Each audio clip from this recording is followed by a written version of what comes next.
Members, it is time to get started. We have attained the quorum. I now call the meeting to order. Shall we invite the administration in, please? 歡迎局長。等下局長坐定先，係啊，好啊。側邊嗰啲咧，係啊。齊晒嘅。局長咁快嘅你？哇，差咁遠嘅你，係。係。而家可以多謝齊人啦。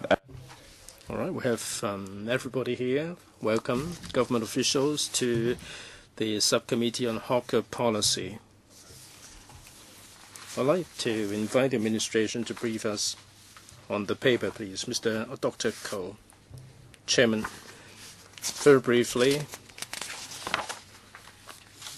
since the last meeting,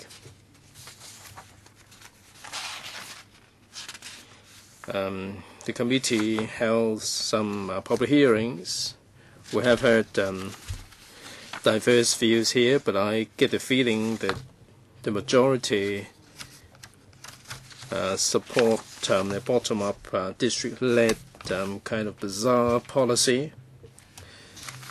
Be that as it may, I'd like to clarify that it's not the case that everything is bottom-up. We would take the initiative on certain issues.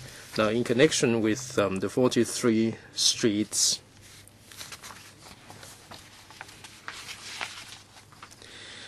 after the improvement, if there are still vacancies, we would look at the issuance of licenses. Now, that's the initiative that we took. Second, in our markets, if there is a high vacancy rate, we would make available, if the vacancy is so low, then some of them will be closed. Now, that's another matter altogether. But for markets with a high vacancy rate, if appropriate, we can consider converting some of them into cooked food centers.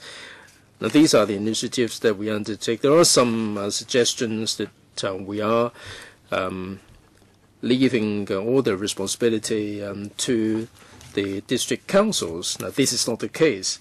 It's only when the district community would like to undertake the bazaars that we would adopt a bottom-up approach.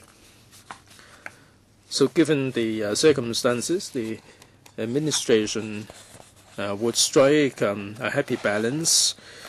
Members would like us to define the meaning of bottom-up approach and district-led approach. We do not want to impose any restriction regarding this. I've made this sufficiently clear that for district-led bazaars, once the idea is put forward, we will work in partnership with them. We will be liaising with the other bureaus and departments. However, we don't really want to impose any restriction on the way this is done. I'll make it very liberal. Do they have the bazaar every single day or every week or whatever? I mean, we keep our options open. So as regards the specifics, it would depend on the situation in different districts. When proposals are made, not only should they meet the needs of the community, they have to get the endorsement of the community, and if it would, there would be a greater chance of success. I understand that some districts are organizing this, and they are engaging people in discussion over the ideas. At this point in time, the administration doesn't really want to be involved. But if there is a need for interaction, we would be prepared to talk to them about their ideas. Earlier, I said that there is at least one district that has a committee looking into the idea, and there is another district where the councillors do have their proposals. I don't want to put forward their proposals yet before they haven't quite discussed that in their own district. Operationally,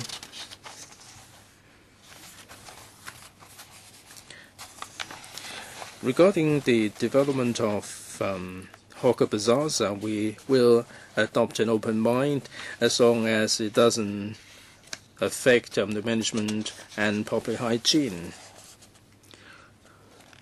So with these clarifications, I will be delighted to listen to what the committee has to say. Thank you, Dr. Ko. Members, having heard Dr. Ko's briefing,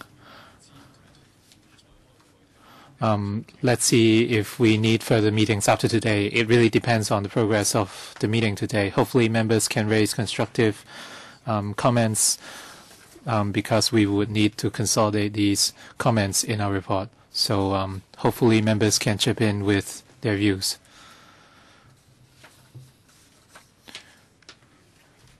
Do any members have questions to ask of the administration? We have one so far. 5 minutes, please. We have ample time today. Mr. Ben Chen. Well, perhaps I will need a little bit more than 5 minutes. From the paper, I see that the administration has taken an open approach, and they are willing to relax certain restrictions on the restaurants with regards to the licenses. A lot of cooked food facilities have metallic roofs, and they are rather run down. And over the past decades, there have not been any upgrades or renovation. And according to an audit report, the vacancy rates at certain facilities are very high. And in our hawker policy, in the past, since the government did not grant any new licenses, and with the passing away of certain store owners, that's why we see the high vacancy rates. So the problem is there weren't any new licenses available. So a lot of stores are left vacant, and the number of premises have been decreasing, and at the end, the number of patrons have also dropped, and we are going to see less and less of these market stalls.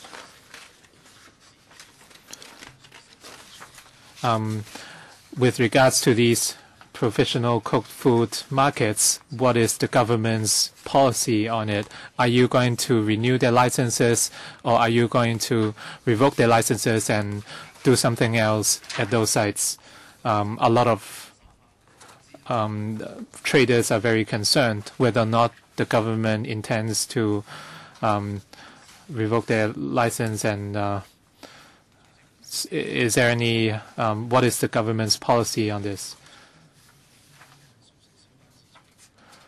What you said was focused on cooked food markets, and they are unique in a way that they are professional in nature. So this is merely a professional arrangement. For these markets, we would not issue any new licenses under our policy. And as a result, the vacancy rates of certain markets have remained at a high level.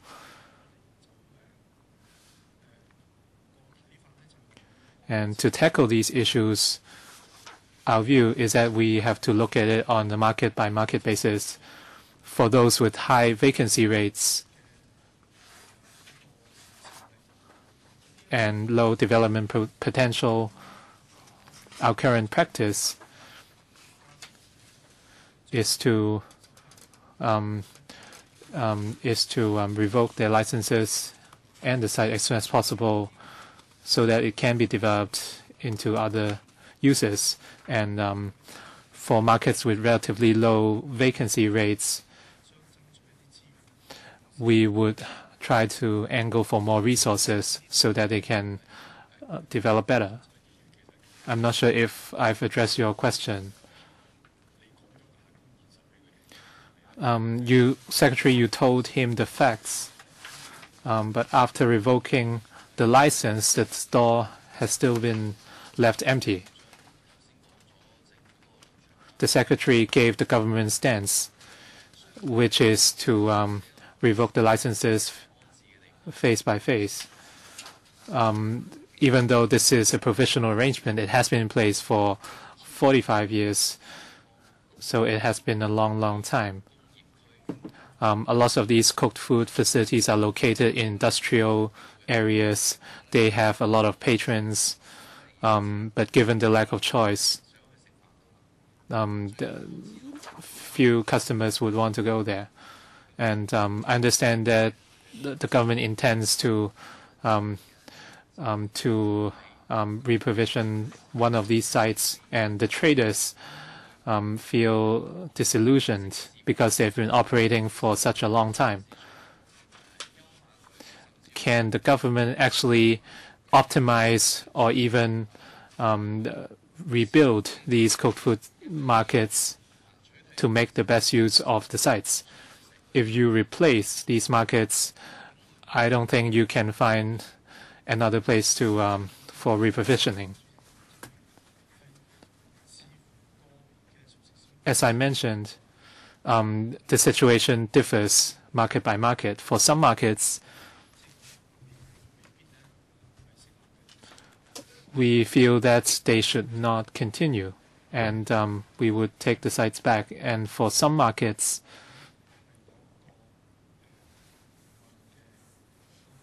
they still have a certain level of competitiveness, and if there are vacant stores in these markets, they can be either reprovisioned or returned. Can I continue, Chairman? I'll give you an extra minute.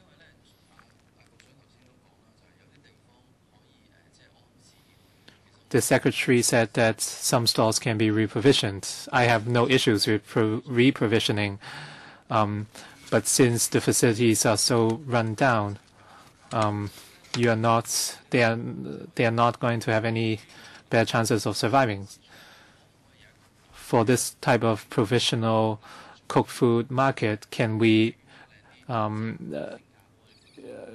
they be renovated or gentrified, just like the food courts in Singapore? If the government does not intend to upgrade these markets, even if you introduce new stores, it won't be of much use to our community. As I mentioned, for stores which are still in operation, we would try to put in more resources and help them with upgrades. I'm even more ambitious than Mr. Ben Chen. A lot of market traders sell food at housing estates, at the entrances and exits. And a lot of traders operate till 11 or 12, and they sell items such as noodles and so on. But there are potential hygiene problems. So we should allow these cooked food hawkers to operate. The government should provide a stable electricity supply for cooked food and dry food merchants in order to avoid any fire incidents. And we should also give them a supply of clean water, and the sewage created from dirty dishes must be processed properly.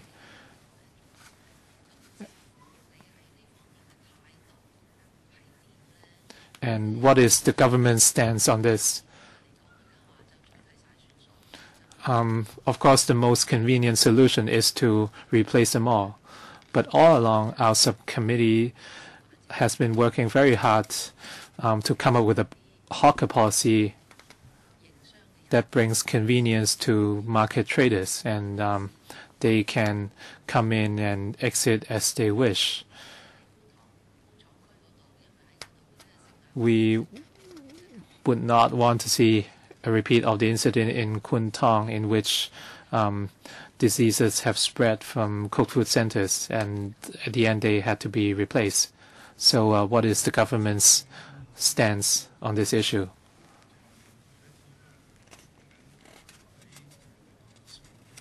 I talked about the district-led bottom-up approach. Going back to Ms. Ho's question, if we adopt a district-led approach, once we identify a suitable site for a cooked food market, and assuming we have gathered district support,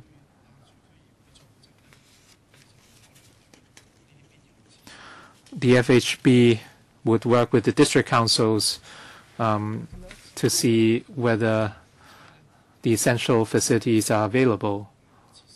We have to make sure that their facilities comply with all our requirements before we allow them to proceed. I'm happy with the Secretary's commitment. In the future, if any district council would not mind having a cooked food market, I hope the government would help arrange these basic hygiene necessities. But administration-wise, a district council is different from a housing estate. For public residential housing estates, well, let's be more focused here. Within the premises of an estate, if hawkers or cooked food hawkers are present, how are you going to deal with it? The scope is still rather small, so we might not need to bother the district councils. What are you going to do? We hoped there would be formal discussions within the district councils, and in a small premise such as this, discussion is essential.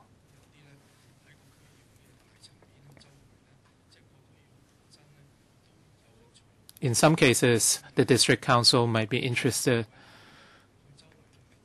and they might delegate one of its committees with the task of locating suitable sites, and they might come up with recommendations. This is a possibility. I hope these issues can be discussed at the district councils and be accepted. If there is no consensus, it will be very hard for us in the actual implementation. We are talking about two different bottom-up approaches, and we are talking about two different types of hawker areas. Some district councils might want to promote local characteristics through hawkers, for example, Long Tang Ho, and so on. And I was actually referring to another type of hawkers in housing estates, and they would mainly serve the residents at night, and they would develop in a rather organic manner, and they have existed for quite some time now. I'm not going to tell you which housing estate it is, because I don't want you to conduct a crackdown soon. for these hawkers, the issue can be resolved within the housing estate.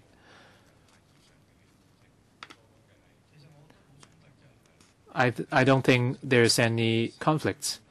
In some smaller districts, if someone proposes a market, then most of the opposition voices would come from the same district. And if there is a proposal like this, I think it's very uncommon that other districts would object to it. If we ask the district personnel to accept a proposal, then we might face more opposition, but not in this case. Vice Chairman. Chairman, today we are following up on the comments we gathered during a hearing on the 14th of April, and I'd like to thank Ms. Ho for her efforts. Mr. Wong, the Deputy Permanent Secretary is here, and he must have heard what we had to say. Dr. Ko, we advanced the 8 principles after the brainstorming session. Now on Saturday, we listened to all the deputations. Basically, that's representing the mainstream view. If I may put a question here, after today's meeting, we're going to have some internal deliberation and then come up with a report. The report will summarize the views of the subcommittee on hawker policy. In the light of C and D of the paper, I'd like to take the matter up with the administration and see what response to have. There were views that with regard to bottom-up approach, it would mean that the government is not doing anything about it. Basically, it is the social workers or some young planners who are helping the local community to get on with the bottom-up approach towards the hawker bazaar. However,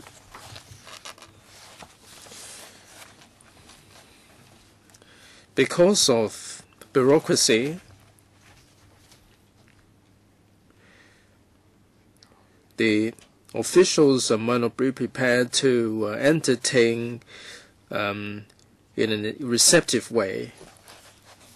So they are of the view that perhaps some pilot schemes can be implemented so that the social workers and the young planners can take their proposals through the district councils, and with the assistance of the secretary, they can liaise with the relevant bureaus and departments to get this done. And that would create a precedent. Now that's a kind of view that was expressed. My question for the secretary is this: have you ever considered this idea of a pilot scheme? There are some district councillors, according to you, that made some proposals, and you've been down to some of the district councils and you saw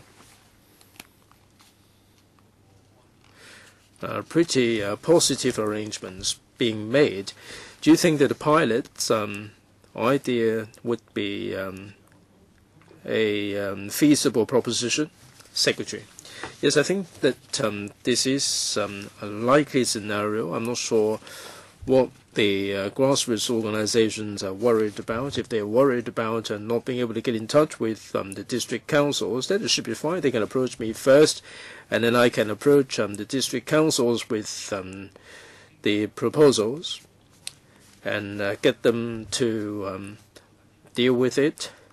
But when we liaise with other departments or bureaus, I hope that I get the support of the council, district councils first. At least I should be aware that there wouldn't be strong resistance. It should be fine if they approach us first. I will go back to the district councils anyway. Mr. Leung. Well, Mr. Secretary, you are a busy man yourself. You've got so much on your plate.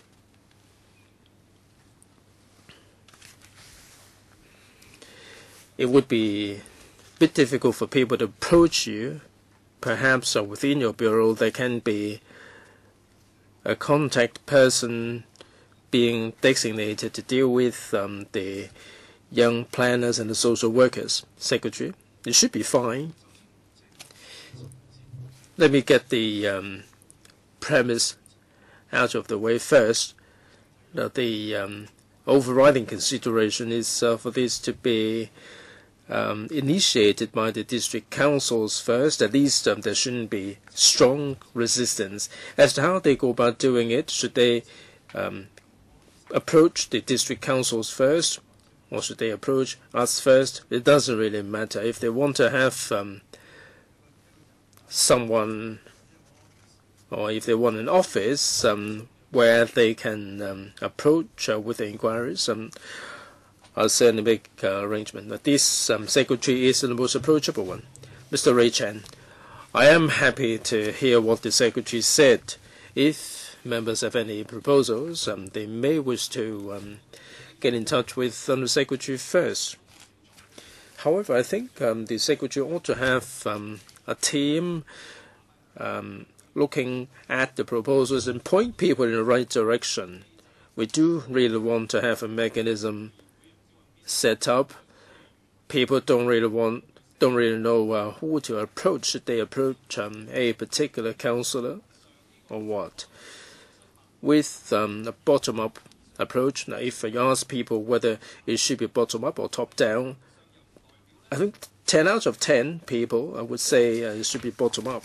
In paragraph 10, you said that if the government is involved, it may not be in line with the district-led approach.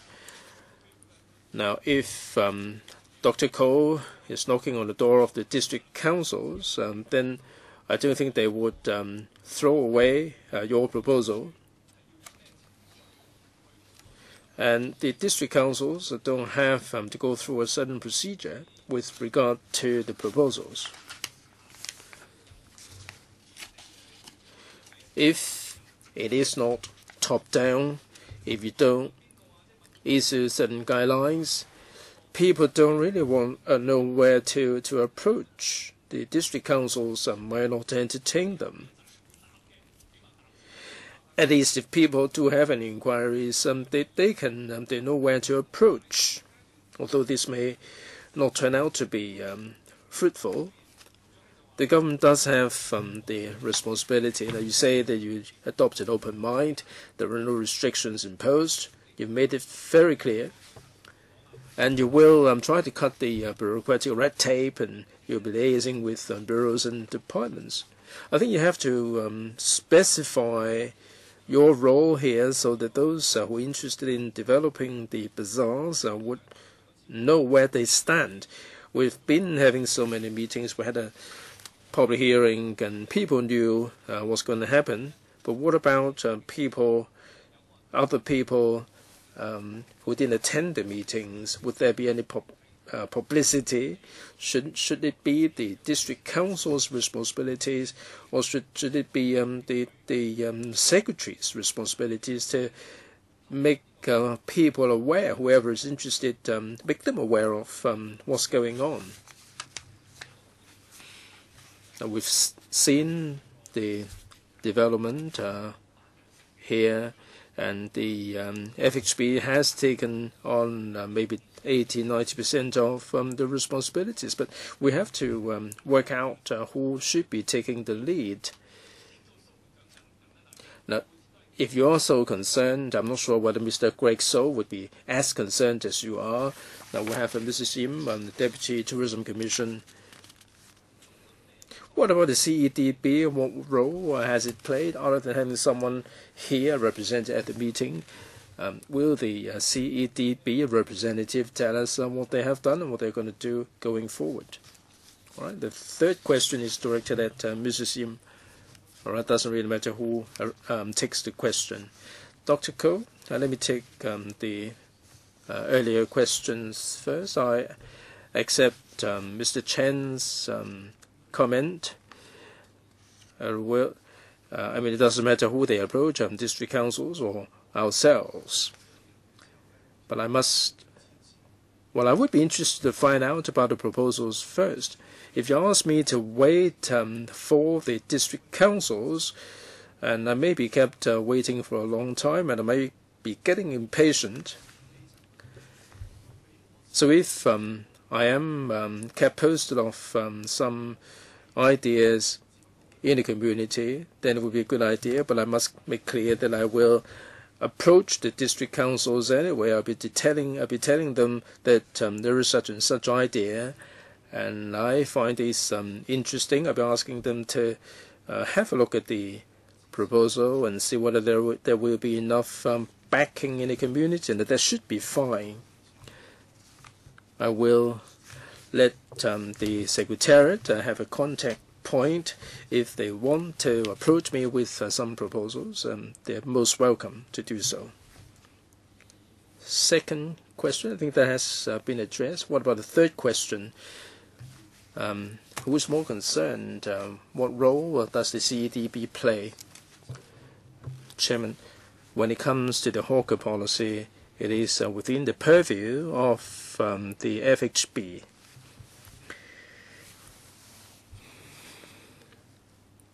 Recently, in the FS's budget,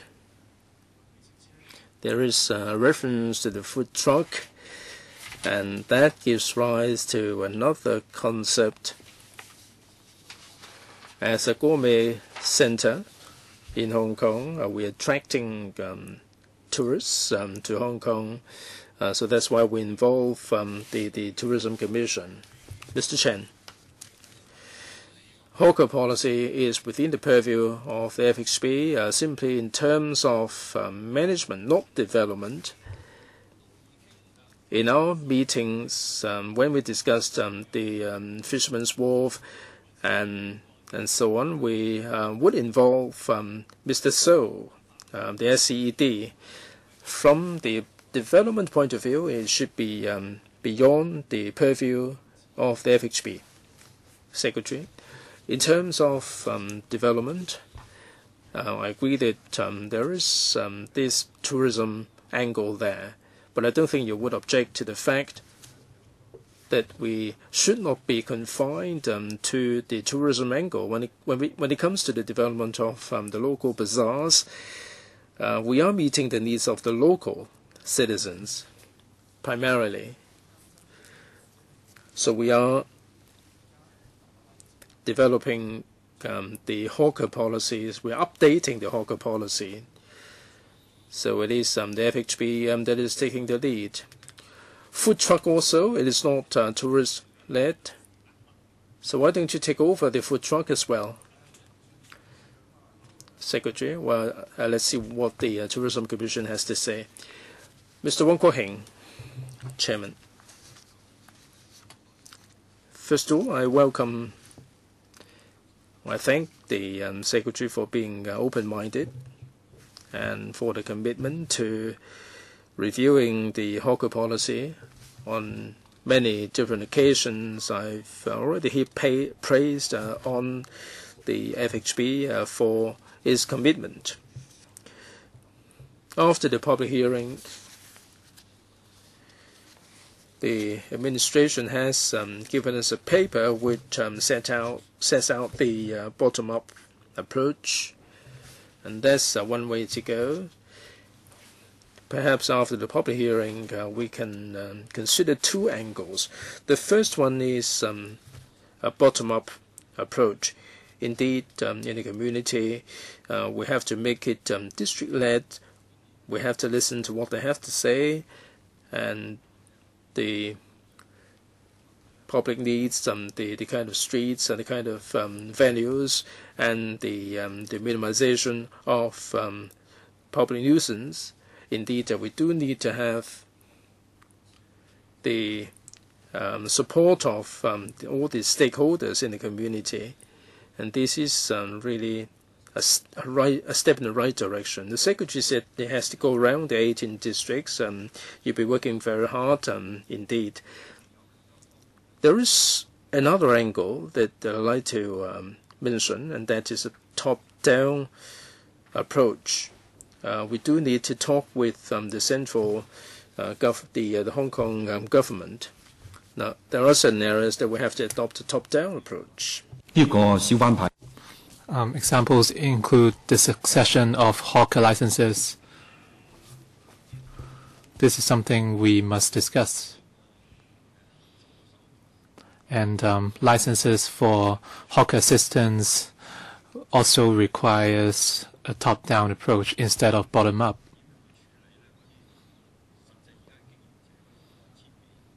We have more than 5,000 operators, and a lot of owners are rather old, and because of historical reasons, they would have assistance. With the passing of time, those assistants are in effect the real operators, but yet they have no licenses. And if the license holder cannot persist anymore, what can those assistants do? They can no longer operate. So under these conditions, can they be granted licenses? Let me cite another example.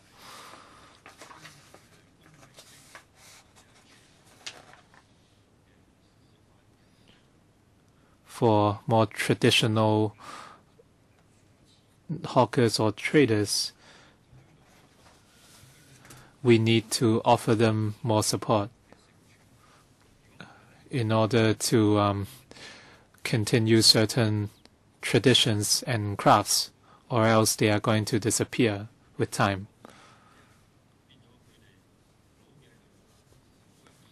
With the aging of operators, no one can succeed their crafts. For example, there is a very skillful umbrella maker. He's over 80 years old. He operates in Central.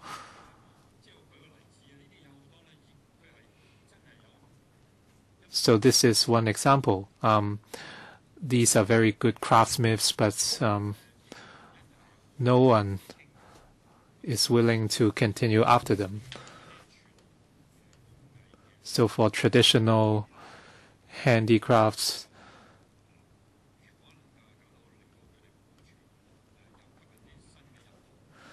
we should help preserve them and encourage newcomers into the trade.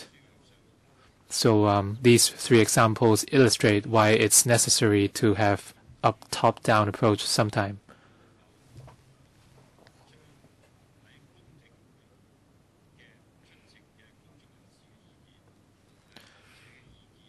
I suggest the government to consolidate all the comments collected during the open hearing by professors, deputations, traders, and so on. And the government should decide which of those cases require a top-down approach and which require a bottom-up approach. And we can discuss further in our subcommittee. We should tackle the relatively easier cases, and as such we can make some progress soon, and we can tackle the more challenging cases later. So these are my comments.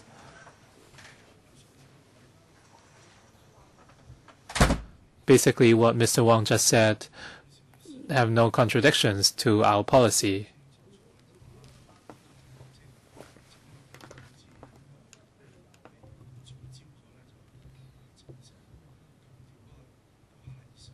The focus on our discussions today seem to be on the bottom-up approach, but in fact it's only one of our streams of thinking. If new bazaars are to be opened, they should meet community needs and they should not attract criticisms from the community, and that's why we need a bottom-up approach. And from our discussions so far, even if we have a bottom-up approach, if you wish to notify FHB before turning to the district councils, it's completely fine with us as well.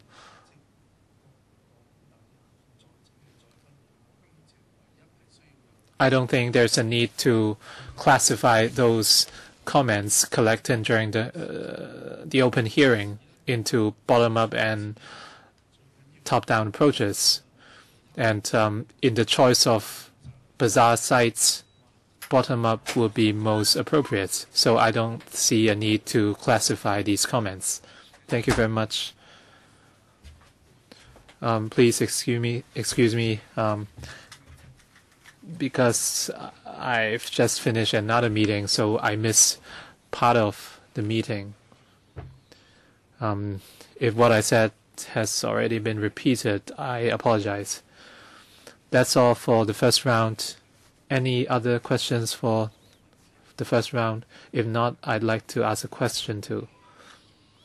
I have 5 minutes. We've been talking about the bottom-up approach for quite some time.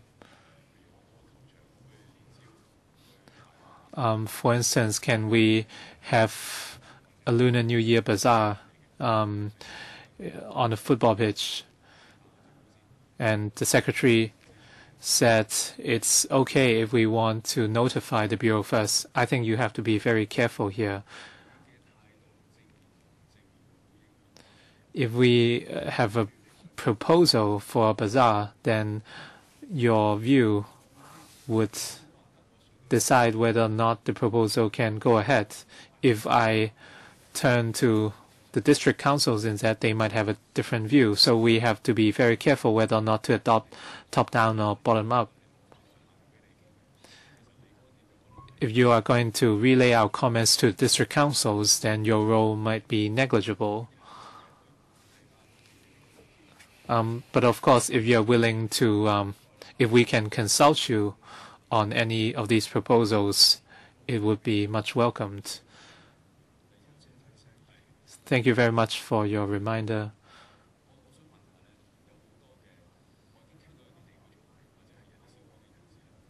Some district bodies and hawker associations indicated that they prefer a bottom-up approach as well. But they didn't know who to ask, and they might not be familiar with the district councillors. And as such, the government should clarify the procedures for them. And for example, you can point them to the FEHD and so on, depending on their needs. So more information or even leaflets can be disseminated to those traders. For non-bottom-up hawkers, we are looking at more than 40 districts, as Mr. Ben Chen said. Some operators have left, but their licenses are not freed up.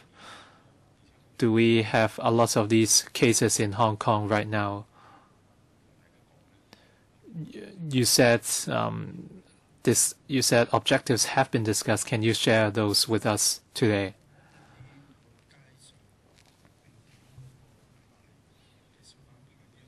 On the issue of fixed-pitch hawker licenses, our stance is very clear. An enhancement initiative is in place right now. And under this initiative, operators who no longer wish to operate can revoke their licenses. And after the enhancement measures are completed,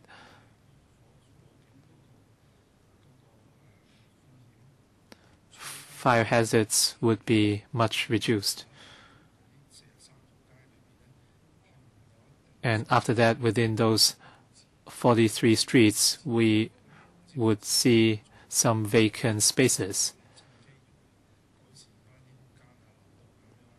And we would see whether or not the operators would use these spaces for improvement works.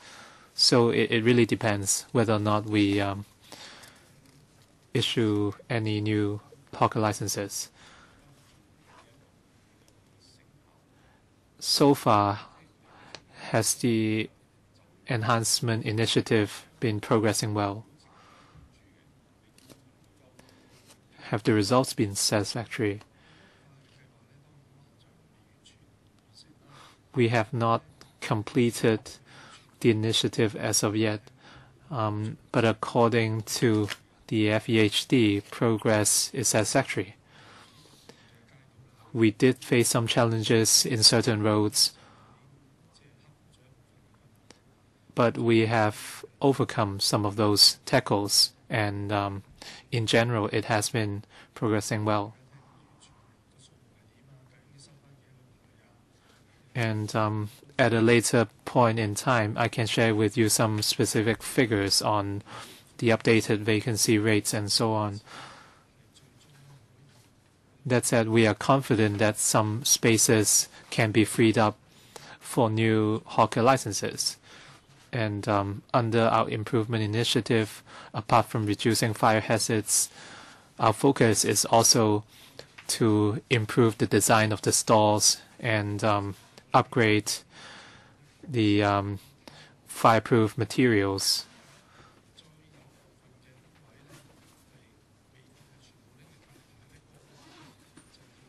And some stalls might not be freed up for new licenses, but the space would still be used to free up public passageways. So these are some of our considerations. We understand that there was an enhancement initiative because of 2 separate fire incidents. So the purpose of the initiative was not to improve the operational environment. After the meeting today, we hope the government can work harder on this front. We just want to take this chance to improve their operating environment. What does the expected timeline look like? When will it be completed? It will take 1 or 2 years. We've started for more than a year already. Dr. Kenneth Chen. Do I have my 5 minutes? Yes, we have ample time today. I'd like to thank the chairman and the secretary, as well as the relevant government officials. I attended 2 workshops recently, and some professional urban planners were involved. And they feel that if we are to successfully adopt a bottom-up approach rather than a management or operation-based approach, Hong Kong must learn from newer streams of thinking from other countries. And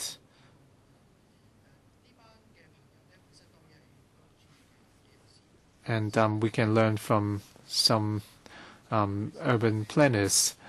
They are from Hong Kong, and at the same time, they would liaise with different stakeholders in our community, including the government, and they would manage expectations from different stakeholders.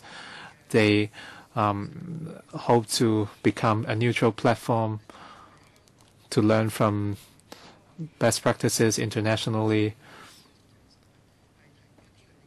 and they would offer their advice and comments in terms of Hong Kong's hawker or bazaar policy. I hope the government can also take part in such discussions because they are important. I'm not just referring to the secretary or district councils, and regular meetings are not enough. You have to be more involved personally in different districts. Oftentimes, the government is stuck in the middle because they are pretty torn in the middle. So the job of these community planners is to find a way out. One example is Sham Shui Po.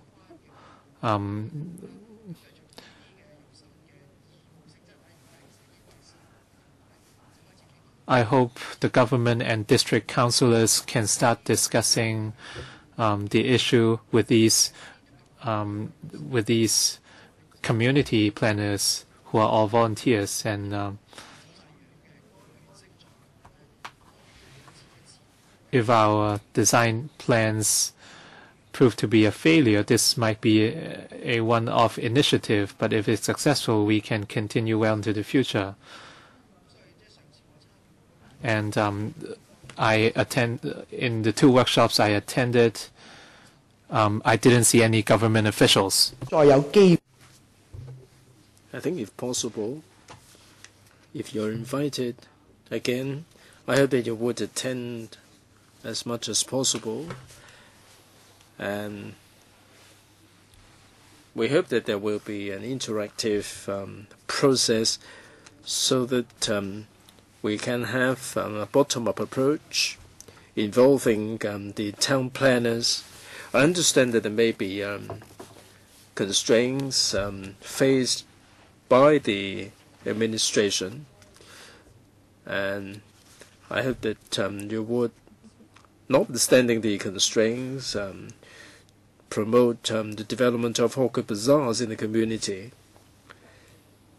I'd like to share with the Secretary this aspect. Also in Sham Shui Po District Council, there is a pilot scheme. I hope that you would go down to the district and engage the community in some discussion. Mr. Secretary, if you don't mind, this would galvanize the development. The district council is prepared to get on with it, and I don't really want to see this happen for just a couple of months. That the residents would like to enrich it. They want to have more involvement, and they want to develop the bazaars organically. But at this stage, we still need the involvement of the district council and also the secretary himself to make it happen. Secretary, can you be involved more closely? Secretary. In principle, I go along with Dr. Kenneth Chen that where appropriate, I would be prepared to be involved. Dr. Chen mentioned a particular district and a particular project. We don't really want to be involved at this stage. If you refer to the community planner or whatever, they want to talk about the principles and the sharing of experience. I would be only too delighted to take part, although if I may not be able to make it, I would have someone attend the sessions. But for district-specific proposal, it's not appropriate for us to be involved. Dr. Chen, are you worried about being biased in favor of a particular district and are you worried that there is a perception that the government is bringing pressure to bear? Secretary, if there comes a stage where the community, where the district councils would like see a certain project coming to fruition, I would be prepared to be involved. Yes, indeed, the Subcommittee District Council would like to have a pilot scheme, and that can be held up as an example. And I think that the Bureau can be involved. The District Council has some eminently good ideas, and the government can make sure that things are happening more smoothly, and that your role is indispensable. Secretary, in Subcommittee, there is a working group that is discussing this. The EHD has a representative there. The Secretary has highlighted his concerns if it is a top-down approach. No, Chairman, this is a bottom-up approach. The government cannot deal with the bazaars. If there are complaints, they have to act on them. The government has to inspire confidence. The government's role and involvement would be indispensable. We have to inspire confidence among the public that the government is going to play the role of a gatekeeper. They do have an important responsibility here. Now, we do have these wonderful ideas. We have to translate them into reality, and that would require concerted efforts. So you'll be awaiting invitation. Yes, indeed, we'll try to strike a balance. I think we've heard from everyone around the table. Mr. Alan Leung, please. 5 minutes.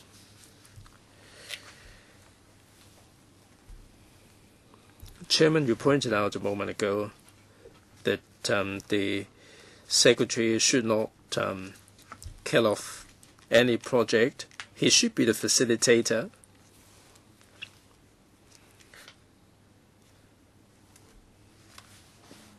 He should play a facilitating role here.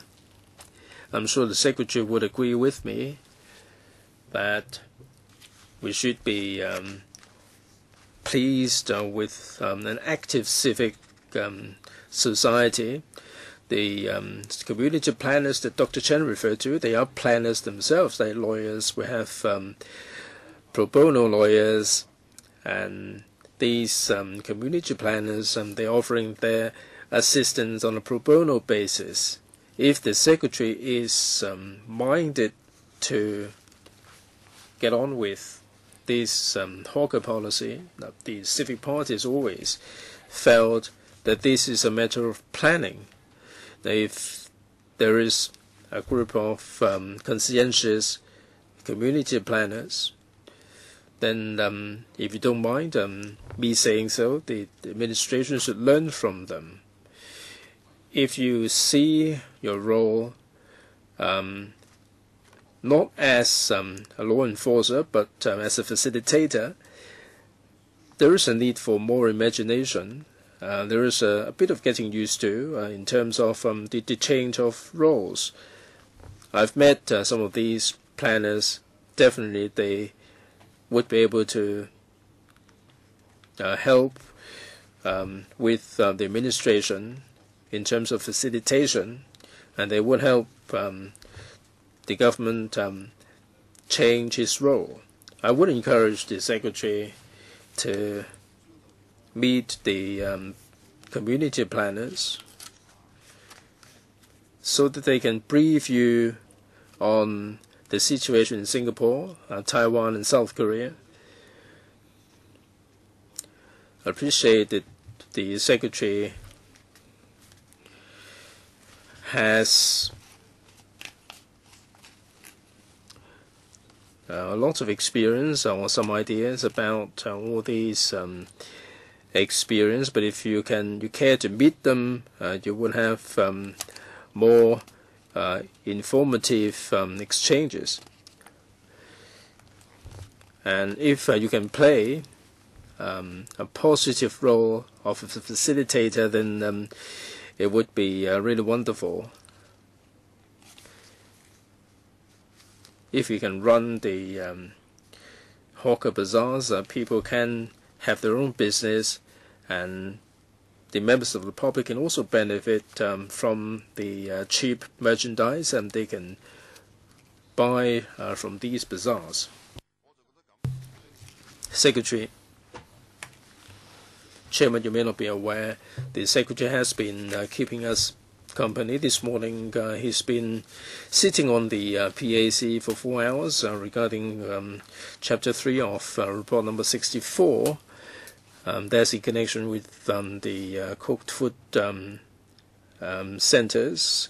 We've had 4 hours of the Secretary this morning. We don't have the slightest doubt that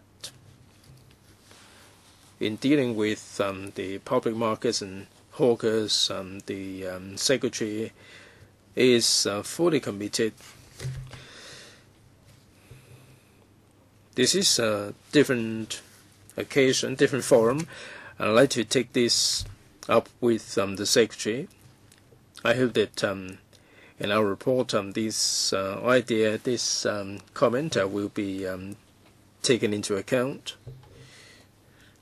If you look at the report, the Secretary is sitting on 17 plots of land, and they are used for cooked food centers and cooked food market.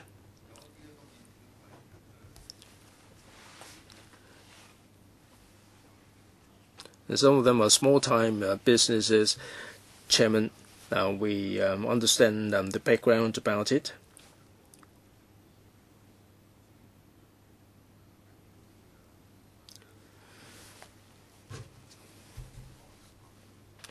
Now, in terms of deployment of resources, there can be a lot of leverage on the part of the administration.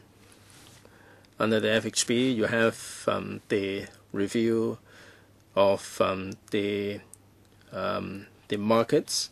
By the end of the year, the rental freeze will come to an end. This morning we had some discussions with you about the cooked food centers, and we have to submit a report no later than October this year. And you have to deal with the cooked food centers and the markets and so on. I think all these can be dealt with all together, and there is very much a synergistic effect there. Now, how can we take forward the hawker policy? You do need land resources for this to happen. Within the government, you are sitting on so much land.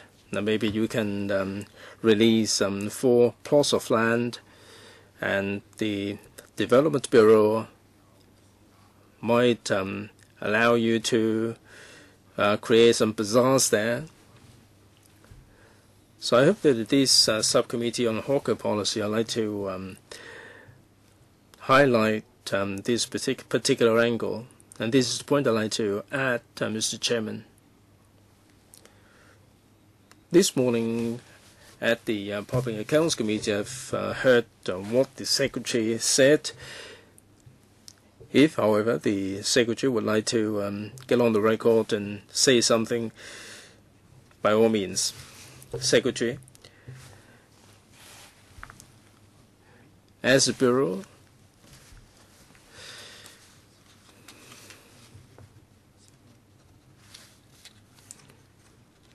we have to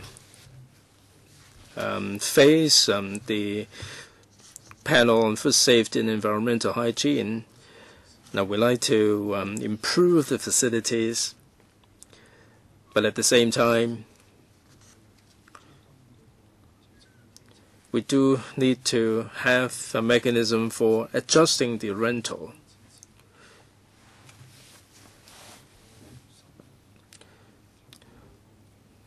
Through this consultancy report, we do have the determination to explore the possibilities of improving the viability of the markets.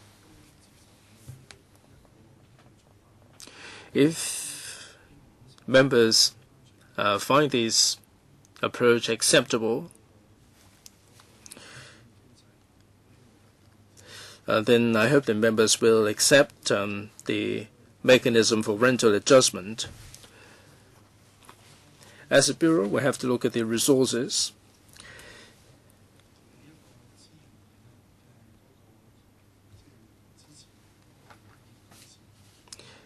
We need to have the resources available for us to improve the facilities. There are certain sites where the utilization is particularly low. Then we will try to hand back the precious land resources to the administration for development.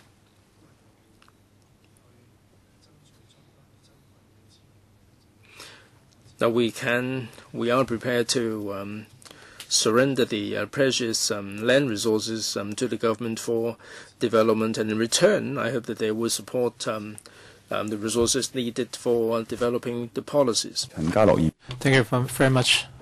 Second round, Dr. Kenneth Chen. Thank you, Chairman. Thank you for the positive response from the Secretary. And as I mentioned, if we can sit down with the community planners, they can provide a lot of valuable global experience, and this would greatly help with the policy making. I think it really comes down to whether you have enough determination.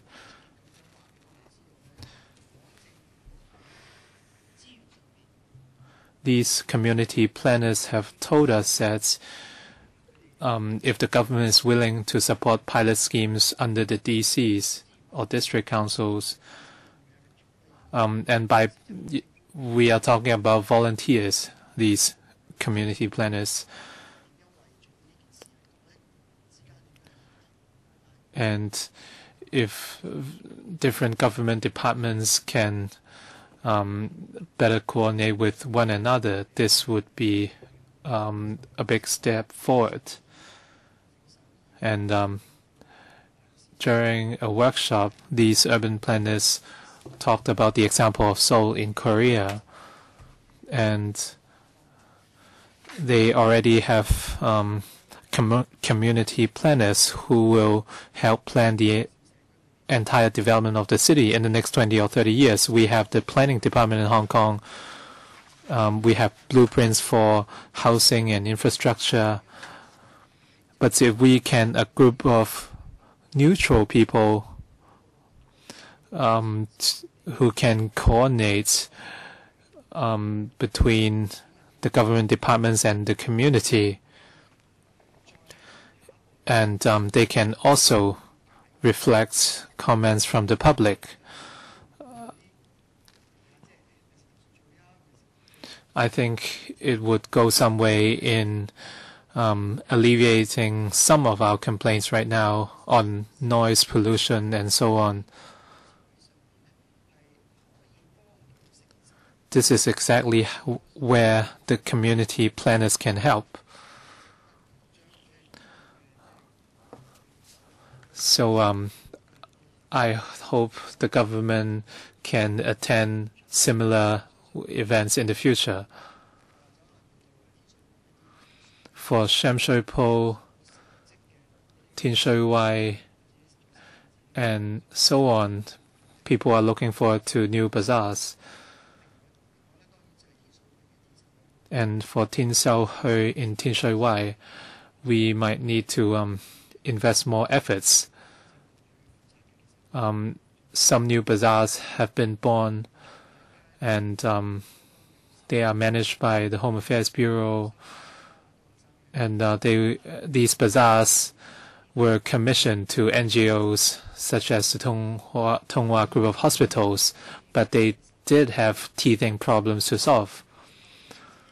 For example, on issues like shelter water, the site foundation, and so on. These are problems we should expect. And if we only try to tackle the issues after they surface, then this approach would be very inefficient. And I used to be involved with the Home Affairs Bureau for 2 years.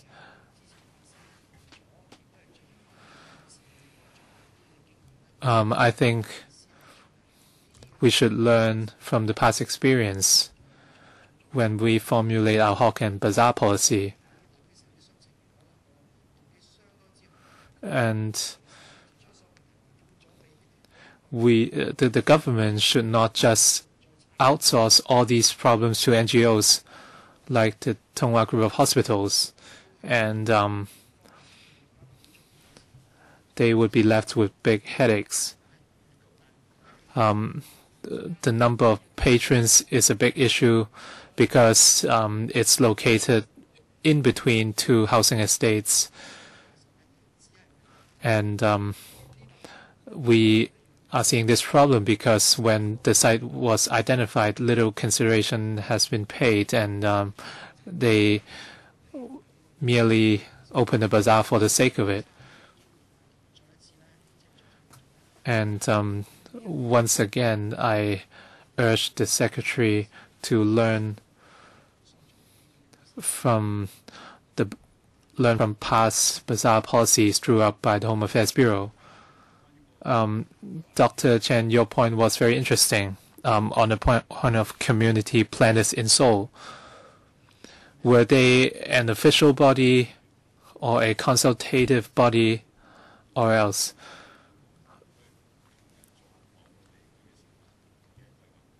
And these planners, what is the planning mode in Seoul? I'd like to know more.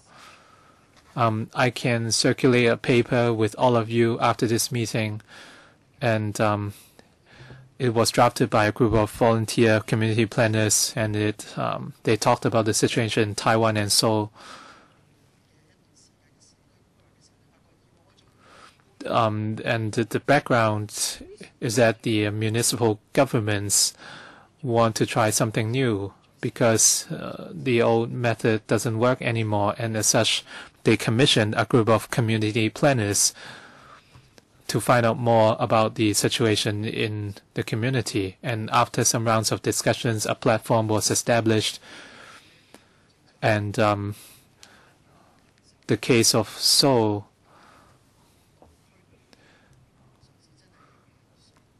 was that they wanted to experiment with a bottom-up approach,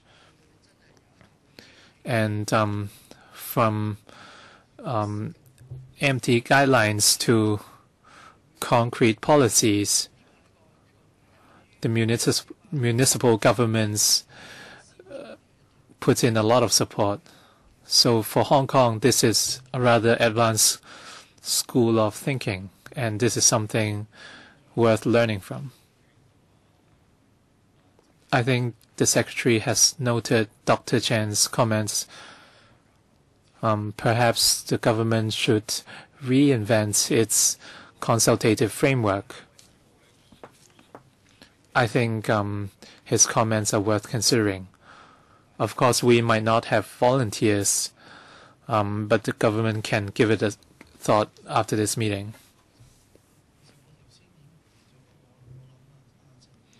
In fact, I responded already, and I think Dr. Chen merely elaborated on his thought. I'd like to ask a follow-up question as well. The Secretary talked about the use of land resources. Would the government consider other solutions, for example, setting up a lands fund?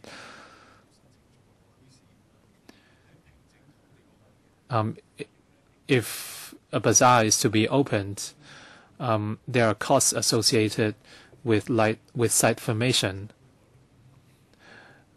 Do we have to use the same approach as in Tin Shao Hui? we don't have a specific format or approach. But if the district councils come up with certain proposals, we would see what kind of resources are required if we are to realize such proposals. Are you going to set up a fund? No, not at this moment. At this stage, we cannot see the reactions from district councils, and we cannot see how popular it is. Of course, we have to set priorities, and we also have to determine the scope or scale of their proposals. If we accept a proposal, we would be obliged to look at the resources required. A final suggestion from me before we wrap up the session. Urban planning is important, but the government has not considered in its macroscopic planning the significance of hawkers.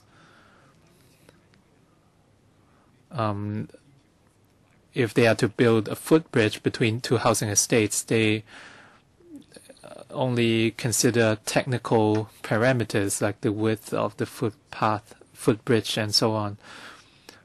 If we can widen the footbridge from 10 feet to 15 or even 18 feet, this space can be used to accommodate hawker stalls. Is this something you can consider? Or can you reflect that to the planning department? If this can be done, we can overcome certain challenges like the supply of electricity, as mentioned by some members. If we are very rigid with the width of the footbridges or the roads, then it would be very hard to overcome certain problems. I understand what you mean, Chairman. But the example you used was a little problematic. Footbridges might not be suitable for hawker stalls because of the loading, the flow of people, and a lot of times we have wheelchair users at footbridges, so they might not be a suitable place for hawkers. Well, as I mentioned, if they are just 10 feet wide, then of course it's impossible. But if you can widen the footbridges to, say, 20 feet, then can something be done? I think you should explore the possibility. We have to think about that.